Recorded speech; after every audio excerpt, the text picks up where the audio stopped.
لے کے دیتے ہیں بچے کو، لیکن جب تک آپ بچے کو وقت نہیں دیں گے اور تربیت پہ زور نہیں دیں گے تو تبدیلی میرا خیال ہے بہت مشکل ہے۔ مدرس ڈے پر ایک بچی نے اپنی ماں کو وش کرتے ہوئے کہا کہ مجھے ماں سب سے زیادہ اس وقت اچھی لگتی ہیں جب وہ مجھے پیار کرتی ہیں۔ جب وہ مجھے پیار کرتی ہیں مجھے بہت اچھا لگتا ہے، اور جب وہ مجھے پارک لے جاتی ہیں اور مجھے وہ بہت پیار کرتی ہیں۔ میں مدرس ڈے پہ ماما کو ایک انگوٹھی دوں گی اور بگ ہگ دوں گی۔ جماعت اسلامی کی مرکزی صدر سمیہ راحیل قاضی نے ماں کی اہمیت کے حوالے سے وقت نیوز سے بات کرتے ہوئے کہا کہ آج کے دور میں ماں کا کردار ماضی کی ماؤں کے نسبت بہت اہمیت اختیار کر گیا ہے۔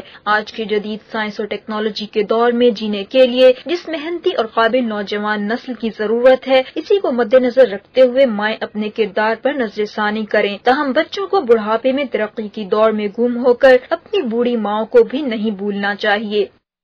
ماں نے اپنا وہ کردار ادا کرنا چھوڑ دیا، اس لیے دنیا بھی اجڑ گئی ہے، گھر بھی اجڑ گیا ہے، نسلیں بھی رل رہی ہیں۔ اس لیے میں سمجھتی ہوں کہ ہماری اس نسل کو جس نے بھگت لیا ہے ایک ماں کی اس غیر موجودگی کو گھر سے، ہمیں اپنے اس آئندہ آنے والی نسل کو بچانے کے لیے اپنے اس کردار کو جو ہماری ماؤں نے ادا کیا اور جن کی وجہ سے ہماری تھوڑی اچھی تربیت ہو سکی، ہم یہ عزم کر لیں کہ ہم بھی اپنی دنیا کو ایک ایسی نسل دیں گے کہ جو اس دنیا کو واپس سے جنت بنا سکے اور اس کو امن و سکون کا گہوارہ بنا سکے۔ بچوں اور ماؤں کا کہنا ہے کہ آج کی مصروف زندگی ہی ماں اور بچے کو یہ خوبصورت رشتہ نبھانے میں آڑے آ رہی ہے، جبکہ دونوں کی خواہش ہوتی ہے کہ اپنے فرائض بجا لا کر ایک دوسرے کو ریلیف دیا جا سکے۔ کیمرامین طاہر مغل کے ساتھ فارینہ سعدیہ، وقت نیوز، لاہور۔ فائنہ سادے کی رپورٹ آپ نے ملاحظہ کی۔ چیئرمین نظریہ پاکستان ٹرسٹ مجید نظامی نے کہا ہے کہ نوجوان نسل کو سائنس اور ٹیکنالوجی کے میدان میں تربیت دینا سب سے بڑا چیلنج ہے۔ ملک کو بحرانوں سے نکالنے کے لیے قوم کو متحد ہو کر کام کرنا ہوگا۔ ایوان کارکنان لاہور میں پاکستان کو درپیش چیلنجوں اور مستقبل کا لائحہ عمل کے موضوع پر منعقدہ سیمینار سے خطاب کرتے ہوئے چیئرمین نظریہ پاکستان ٹرسٹ مجید نظامی کا کہنا تھا کہ بھارت پاکستان کا سب سے بڑا دشمن ہے جو اس وقت ہمارے لیے سب سے بڑا چیلنج بنا ہوا ہے۔ انہوں نے کہا کہ بھارت ہمارے دریاؤں پر 75 ڈیم بنا رہا ہے جن کی تعمیر پاکستان کو ریگستان بنا دے گی اور ہمیں پینے کے لیے بھی پانی میسر نہیں ہوگا۔ انہوں نے کہا کہ عالمی چیلنجوں کا سامنا کرنے کے لیے ہمیں اپنی نوجوان نسل کو جدید ٹیکنالوجی سے آشنا کرنا ہوگا۔ وزیر اعلیٰ پنجاب میاں شہباز شریف کی جانب سے شروع کیا جانے والا دانش اسکول سسٹم اس سلسلہ میں پہلا قدم ہے، لیکن غریب بچوں کی تعداد اور ضرورت کے لحاظ سے یہ ناکافی ہے۔ ہمیں تعلیم کے میدان میں درپیش چیلنجوں کو اولین ترجیح دیتے ہوئے آگے بڑھنا ہوگا۔ میں سمجھتا ہوں کہ جو تعلیم اس دور میں چیلنج ہے وہ تعلیم جو ہے بنیادی طور پہ تو وہ سائنس اور ٹیکنالوجی ہے۔ ہم ایک اللہ تعالیٰ کے فضل و کرم سے اٹامک پار ہیں اور یہی وجہ ہے کہ ہم ان تمام چیلنجز کے باوجود زندہ، سلامت اور آزاد ہیں، اور انشاءاللہ ہم اسی وجہ سے زندہ، سلامت اور آزاد رہیں گے۔ اس موقع پر خطاب کرتے ہوئے نظریہ پاکستان ٹرسٹ کے ڈپٹی چیئرمین ڈاکٹر رفیق احمد کا کہنا تھا کہ ہمارے اندر آگے بڑھنے کا حوصلہ موجود ہے، لیکن اقتصادی اور سیاسی مسائل راہ میں رکاوٹ ہیں جنہیں بہرصورت ختم کرنا ہوگا۔ ہمیں اپنے آپ کو دیکھنا ہے۔ پاکستان جو ہے وہ ایک بہت بڑی بات ہے کہ ہم نے اپنی ساری معیشت اور روزمرہ کی زندگی IMF کے اور امریکہ کے حوالے کی ہوئی ہے اور ورلڈ بینک کے حوالے کی۔ کیا ہم اس کے بغیر زندہ نہیں رہ سکتے؟